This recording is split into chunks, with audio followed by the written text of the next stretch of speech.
there! I thought I'd do a gear review of my Big Agnes Copper Spur UL1. Stay tuned.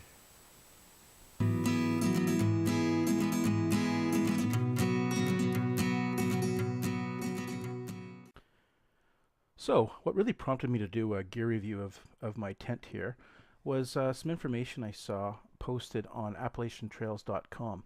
There was an article that reported on the findings of a survey done of more than 200 hikers on the Appalachian Trail. This first chart here shows that 63% of those hikers were using tents. Hammocks are more and more popular all the time, but only 16% of hikers were using them. The remaining hikers used tarps and tents and bivy sacks or some combination. And so that's perhaps not too surprising, but what is surprising, to me anyways, was that of those, on the next slide here, of those hikers using tents, 37% were using Big Agnes tents.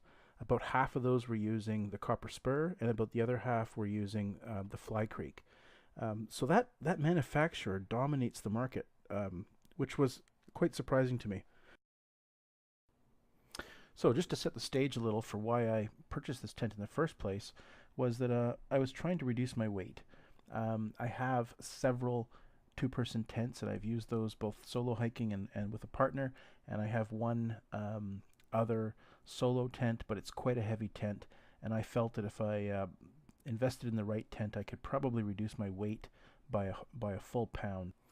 So just for interest's sake, let's take a look at the two leading Big Agnes tents and their closest competitor, at least in terms of popularity of that survey, the two MSR tents that are sort of in the same class, the Carbon Reflex 1 and the MSR Hubba DX.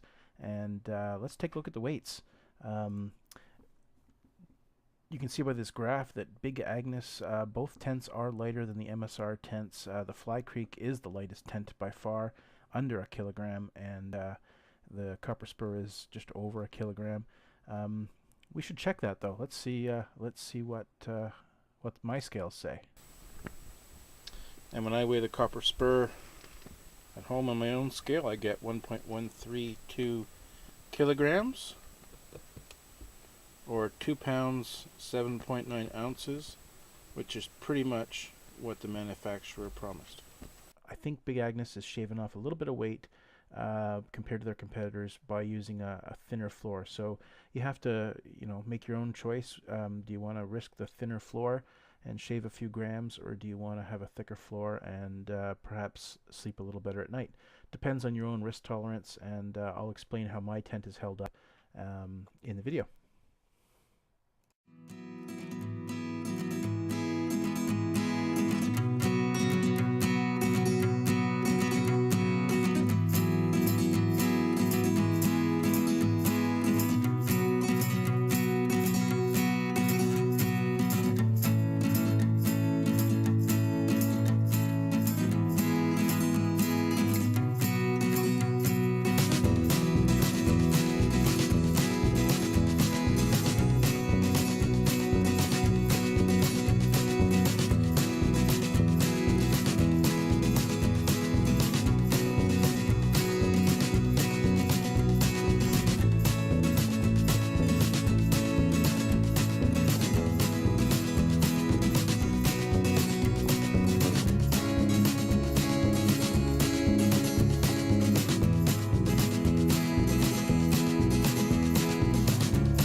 Alright, so this is my tent, the Big Agnes Copper Spur UL1.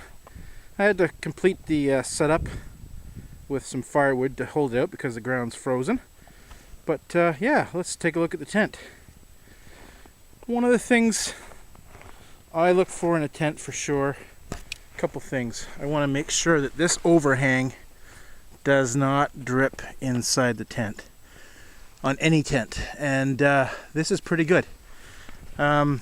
Extends enough. I've never had rain get in there. I've had this tent 3 years now. Never had a problem with it.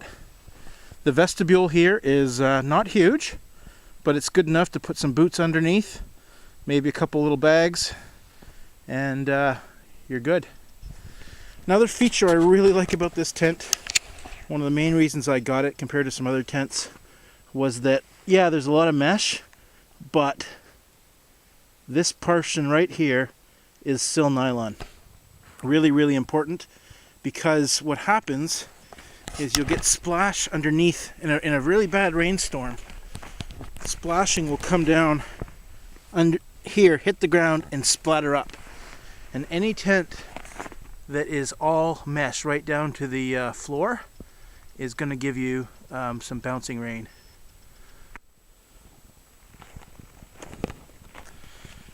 Yeah, so at this end, this is the head end, and what I really like is there's plenty of ventilation.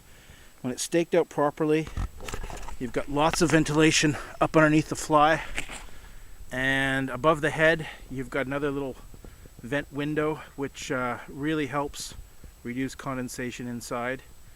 And I've had condensation inside, but in most situations it's not too bad, especially compared to other tents, so I really like this.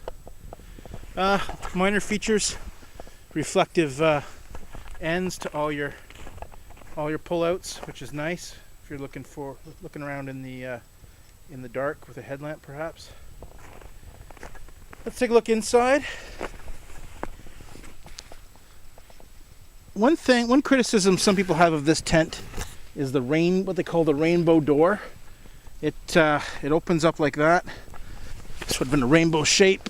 A little bit difficult to reach the other end, and yeah, the door, people tend to walk on the door and that. I haven't had much of a problem. I tend to open it up wide, get my feet in, and be done.